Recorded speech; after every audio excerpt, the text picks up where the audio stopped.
Je m'appelle Lefranc Lumière, je suis le petit-fils de Louis Lumière par ma mère qui était la fille cadette de Louis Lumière, que j'ai très bien connue, puisque, je ne parle pas de ma mère, je parle de Louis Lumière, puisque j'avais 13 ans quand il est décédé. Pourquoi Lefranc Lumière, justement?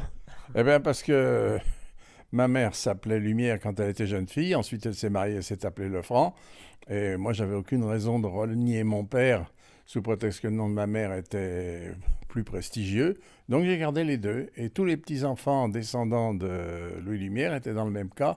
Et on sait tous les descendants mâles se sont appelés Lefranc Lumière. Voilà, c'est tout simple. Qu'est-ce que représente pour vous la lumière? Voilà, Lumière. Ouais. Écoutez, c'est mon grand-père. Et il était originaire de Lyon.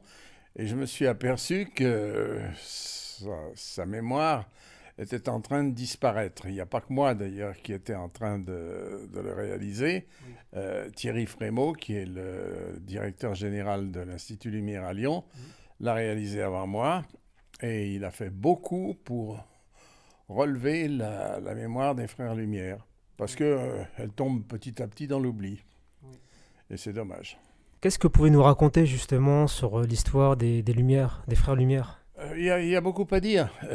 Mais si vous voulez, on pourra en revenir à votre première question. Oui. Si je vous demande à vous, qu'est-ce qu'ils ont fait les frères Lumière, qu'est-ce que vous allez me répondre? Louis Lumière en particulier. Vous allez me répondre, il a inventé le cinéma. Hein. Et ensuite, oui. Qu'est-ce qu'il a inventé d'autre? Voilà, vous n'en savez rien, personne n'en sait rien. Alors que le cinéma, c'est une de ses inventions, mais il a déposé au total 250 brevets. Énorme. Ouais. C'est énorme. Oui. Alors, il y en a qui sont très connus. Le premier qu'il a déposé quand il avait 17 ans, c'est une émulsion photographique qui s'appelle la plaque étiquette bleue, qui s'appelait la plaque étiquette bleue. D'accord. Et cette émulsion photographique était la première qui permettait de faire des photos instantanées. Avant, il y avait des temps de pause qui variaient entre 2 et 5 secondes.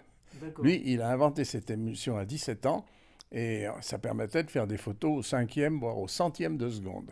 Ah oui, donc c'était fondamental, oui. Ça a permis à tout le monde de faire des photos, ça a eu un énorme développement et ça a été le fondement de la Société Lumière. Un peu plus tard, en 1893, Edison a sorti un appareil qui s'appelait le kinétoscope, qui permettait de voir des images animées dans un caisson, moyennant finance, bien entendu. Et le père des frères Lumière, qui a eu une importance considérable, a demandé à ses fils qu'on puisse projeter des images animées sur un écran pour de façon à les voir à plusieurs. D'accord. Et en 1894, en une nuit, Louis Lumière a inventé un système et une machine qui permettaient de réaliser ça. C'est ce qu'on appelle aujourd'hui le cinéma. Ensuite, il a fait quelques petites inventions qui passent inaperçues, mais enfin, il y en a quand même d'importantes, comme le haut-parleur, qu'il n'a pas exploité mais qu'il a vendu, un verre de protection des yeux des ouvriers soudeurs, parce qu'il fallait neutraliser les rayons ultraviolets et les infrarouges. Il a inventé tout un tas de choses tout au long de sa vie, oui. Mais qui ne sont pas du domaine grand public, comparé au cinéma qui a eu le développement que vous connaissez. Et vous donc, qu'est-ce que vous avez fait au cours de votre carrière? Au cours de ma carrière, moi j'ai eu une carrière, si vous voulez, technique. J'ai terminé comme directeur d'une petite société qui fabriquait des machines textiles, mais j'ai rien à voir avec le cinéma ni avec la photo, qui m'ont toujours fasciné, mais j'ai jamais voulu en faire mon métier. J'ai bien fait parce que le cinéma, c'est pas un milieu facile. Hein. On me demande très souvent, c'est l'Institut Lumière qui me demande de faire des visites de l'Institut Lumière, que je connais bien, et je connais bien évidemment la vie des frères Lumière. Donc j'ai fait des visites, j'ai organisé des visites de l'Institut Lumière. Plus tard, dernièrement d'ailleurs, on m'a demandé de faire des conférences. J'en ai faites, et ça a eu beaucoup de succès, j'en ai fait 3 jusqu'à maintenant.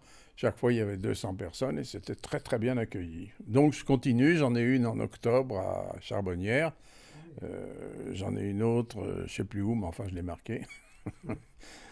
en octobre ou en novembre, je ne sais pas encore. Quelles sont les personnes que vous voulez remercier? Thierry Frémaux, Oui. le directeur de l'Institut Lumière, qui est un monsieur remarquable avec qui je m'entends très bien, avec qui on travaille beaucoup. Euh, c'est surtout lui que je voudrais remercier parce que c'est lui qui a le plus de... Et puis d'autres personnes qui m'ont aidé, mais qui sont inconnues du grand public, comme monsieur Galliano, qui est le maire de Craponne, qui nous aide beaucoup. Et je crois que c'est tout. J'aimais beaucoup mon grand-père, que j'ai passé des vacances chez lui qui étaient merveilleuses, mais j'étais trop gamin pour me rendre compte. D'abord, je ne savais pas que c'était un homme célèbre, mais il m'a fait des tas de choses. J'ai beaucoup joué dans son laboratoire. Et ce qui est amusant, c'est que dans son laboratoire où j'allais jouer avec mon frère, on a trouvé des tas de choses. On ne savait pas à quoi ça servait. Et puis aujourd'hui, où je travaille beaucoup sur l'eau et lumière, je réalise à quoi ça servait. Je pense en particulier à une roue de Newton qui lui a permis de mettre au point les plaques autochromes, c'est-à-dire le premier procédé industriel de photo en couleur. Si par exemple Louis Lumière était présent, qu'est-ce que vous aimeriez lui dire? Oh ben, je vais lui dire à quel point j'ai de l'admiration pour lui. Et puis j'ai des questions bien précises sur ce qu'il a fait. D'accord. Et je suis étonné que les adultes contemporain de Louis Lumière ne la lui a pas posée. On sait qu'il a inventé le cinéma en une nuit en 1894, en décembre, mais on ne sait pas laquelle. Personne ne lui a demandé la date exacte. Or, il la connaît, parce que ça a été une nuit mémorable pour lui. Il a fait le tout premier film qui est la sortie des usines Lumière. Alors, on en a trouvé 4 versions, mais on n'a jamais su si elles avaient été tournées en mars ou en avril, et on n'a jamais pu connaître la date exacte. Il y a eu des recherches de fait qui sont allées jusqu'à sortir des relevés météorologiques de l'époque pour qu'en fonction de la hauteur du soleil par rapport à la prise de vue, on sache s'il faisait beau, s'il faisait pas beau, si c'était ce jour-là ou pas. Et ça n'a abouti à rien. Alors on a choisi une version, enfin Thierry Frémaux a choisi une version. Il dit que c'est la version de base, la première, mais il n'en est pas certain, moi non plus. Mystère. Oui. Voilà, il y a des questions comme ça. J'ai beaucoup de questions à lui poser, surtout sur la façon dont il inventait les choses. Je ne vous l'ai pas dit, parce que vous ne me l'avez pas demandé, je suis en train de faire un DVD sur la vie de Louis Lumière, raconté au fur et à mesure de ses inventions. Ça commence de la plaque étiquette bleue, la photo... ensuite, il y a le cinéma, puis la photo en relief, puis le cinéma en relief, bref, tout ce qu'il a fait comme invention, les principales. Et ce DVD, si vous voulez, ça m'a amené à me poser des tas de questions sur la façon dont il travaillait. Et en particulier, bizarrement, quand les gens posent un brevet, ils ont une idée. Oui. Et ils la réalisent, elle est simple. Lui, si on prend la plaque autochrome, par exemple, il n'a pas une idée de départ. Il a une idée du point d'arrivée. C'est-à-dire, il veut arriver à ça, et à partir de là, il part. Et pourquoi et comment? Sur la plaque autochrome, c'est-à-dire la plaque photocouleur, qui est peu connue aujourd'hui, même pratiquement inconnue, c'est incroyable le nombre d'étapes qu'il faut franchir. Je vous en citerai qu'une. Il faut utiliser de la fécule de pomme de terre, vous savez, une espèce de farine. Et cette fécule de pomme de terre, il ne faut garder que les grains les plus fins. C'est-à-dire qu'il faut garder les grains de 20 à 25 microns de diamètre. Oui. Ben, prenez de la farine et triez les grains de farine qui ne font qu'entre 20 et 25 microns, sachant qu'il y en a qui font 1, 2 et d'autres qui en font 100, 200. Il faut les trier. Quand ils sont triés, il faut les sécher. Quand ils sont séchés, il faut les colorer.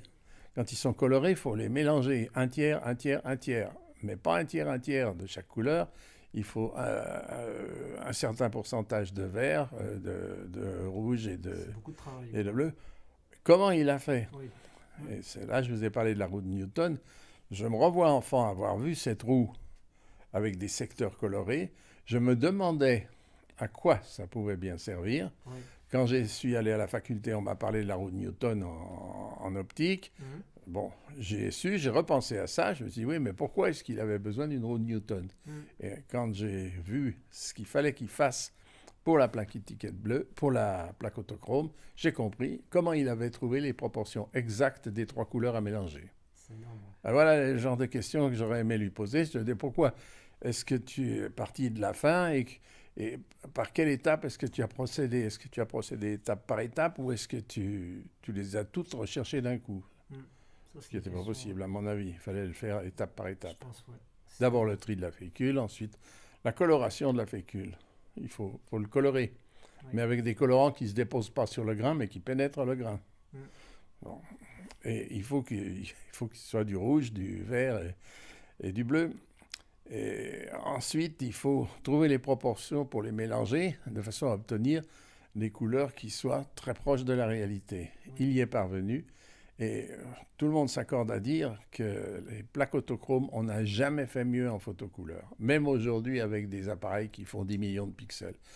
Allez les voir à l'Institut Lumière et vous verrez ce que c'est qu'une plaque autochrome. En tout cas, c'est super intéressant. Plus vous vous intéressez à ces travaux, plus vous avez des questions, quoi. Bah bien sûr, bien sûr. Ces travaux ont été tellement vastes que c'est infini. C'est ça, ouais. Très bien. Surtout qu'il y a des travaux qu'on a trouvés en laboratoire, mais dans ces laboratoires, mais qui n'ont pas été brevetés ou pas utilisés. Bah, sur ce, merci infiniment, monsieur. Je vous en prie. Puis continuez à partager l'histoire des Frères Lumière. Bah, c'est toujours un plaisir de parler de mon grand-père et c'est toujours un plaisir de travailler à perpétuer sa mémoire. Hein. Oui. Hein, c'est sûr, c'est certain. Très bien. Merci.